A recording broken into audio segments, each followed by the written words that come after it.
이런 근거들로 봤을 때 앞으로 10배의 가치까지 있다고 생각하고 보수적으로 10,000원까지는 갈 수 있을 거라고 저는 생각합니다. 안녕하세요. 비트 김선생입니다. 어제 긍정적인 CPI 발표가 나오고 비트코인 가격은 상승했습니다. 이후 FOMC 금리 동결 발표 후 조정을 받아 지금 가격에 위치해 주었는데요. 67K에서 지지를 받고 다시 올라왔습니다. 이 67K 지지선만 깨지지 않는다면 다시 상승할 수 있는 여력을 보여줄 수 있을 것 같습니다.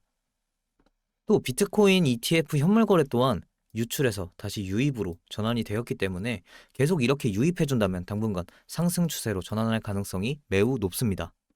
9월에 금리 인하설이 약화가 되고 연말에 금리를 인하할 수 있다고 합니다. 지금은 금리 인하가 되지 않아서 조금 주춤하는 모습이지만 결론적으로는 악재가 해소됐다는 뜻입니다. 그리고 또 사람들이 9월에 금리를 인하하지 않을 걸 인지했기 때문에 금리로 크게 떨어질 일은 없다는 것이죠. 악재 해소 후 호재만 남았다는 얘기입니다. 또 파월은 표면적으로는 중립적인 스탠스로 인터뷰를 했지만 기대보다 인플레가 빨리 둔화되면 대응할 준비가 되어 있다 라고 했습니다. 이 말의 뜻은 인플레가 상승하지만 않으면 언제든 금리를 내릴 수 있다는 건데 트럼프와 바이든 대선 대결에서 중요한 카드로 쓰여질 것으로 보입니다. 트럼프는 파월이 대통령이 되면 파월을 잘라버린다고 얘기까지 했으니 파월 입장에서도 바이든이 대통령이 되는 것이 더 좋지 않을까요? 트럼프가 비트코인 채굴자들을 응원하고 좋아한다라는 내용입니다. 트럼프는 현재 크립토를 투자하고 있는 사람들에게 우호적인 활동을 하고 있다는 걸 알 수 있습니다. 바이든은 코인베이스와 암호화폐 기부를 받기 위해 논의 중이라고 보도가 되었습니다. 이는 바이든이 암호화폐의 적이 아니라는 것을 인식시켜 주려고 노력한다라는 걸 시사하는데요. 하지만 내부에서는 아직 그러한 모습을 보여주지 못하고 있는데요. 바이든의 SEC는 코인베이스를 아직 적으로 두고 있고 동시에 바이든은 코인베이스의 후원금을 받을 준비를 하고 있다고 합니다. 이후 이 소식을 접한 바이든의 측근들은 암호화폐 문제에 대해 조용히 있고 속도를 맞추지 않으면 선거에서 질 수 있다 라고 전했다고 합니다.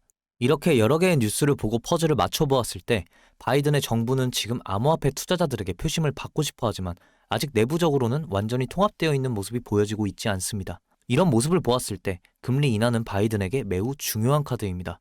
금리를 인하해서 민심을 얻고 트럼프와 대선 경쟁을 해야 하기 때문이죠. 이런 근거로 대선 전에 금리를 인하하는 것은 거의 확정적이라고 보여집니다. 많은 사람들이 착각을 하고 있는 것 중 하나가 반감기 이후 고점을 찍었다고 생각하시는 분들이 많은데 그게 아니라 비트코인은 ETF 이후에 신고점이 갱신되었습니다. 하지만 아직 비트코인은 반감기 후 상승이 나오지 않았습니다. 과거 비트코인 차트를 보시면 첫 번째 반감기 이후 최대 고점까지 약 365일, 약 10,000% 상승을 했고 두 번째 반감기 이후 최대 고점까지 약 518일, 약 2,800% 상승했습니다. 마지막으로 세 번째 반감기 이후 최대 고점까지 약 549일, 약 667% 상승했습니다. 그런데 지금 비트코인은 제가 말씀드렸다시피 ETF 승인 호재로 전고점 돌파 후 신고점을 갱신했습니다. 아직 반감기 상승이 나오지 않았다는 것이죠. 이 사진은 지금 현재 비트코인을 살 수 있는 자금, 그리고 살 수 있는 비트코인의 양을 나타내주는 사진입니다.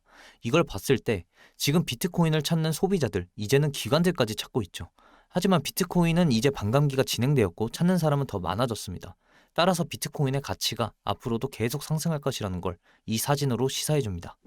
반감기 상승은 신고점 갱신 상승까지 1년 반 이상이 소요됐었는데 지금 반감기 상승은 ETF 승인 호재와 더불어 이제는 반감기 효과까지 받아 기간을 크게 단축시킬 것으로 보이고 이제 악재 해소도 다 끝났으니 앞으로 큰 상승 내러티브를 보여줄 것이라고 생각합니다. 마지막으로 제 포트폴리오에 있는 온도 파이낸스 코인을 추천드립니다.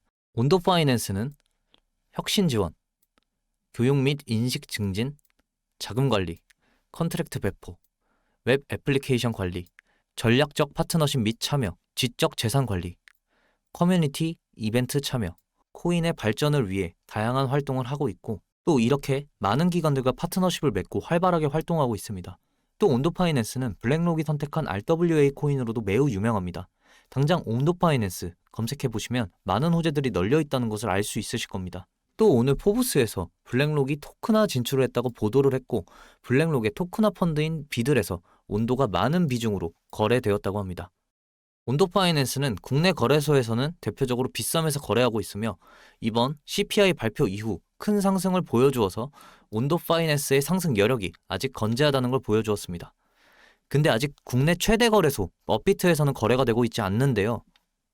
이번에 암호화폐 거래소 관심도가 부동의 1위였던 업비트를 제치고 빗썸이 1위를 했다는 기사입니다.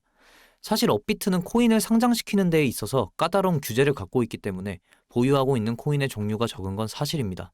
온도파이낸스 코인은 블랙록의 비들이라는 펀드에 큰 비중을 차지하고 있다는 사실로 검증은 확실하게 되어 있기 때문에 업비트 상장까지도 바라볼 수 있는 큰 호재를 갖고 있는 코인이라고 생각합니다. 또 온도파이낸스는 신규 상장한 지 얼마 되지 않은 코인으로 더 큰 변동성을 보여줄 것으로 보입니다.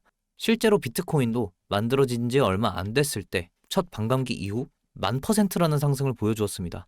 온도코인도 역시 상장한 지 얼마 안 되었기 때문에 큰 변동성을 보여줄 것으로 보입니다.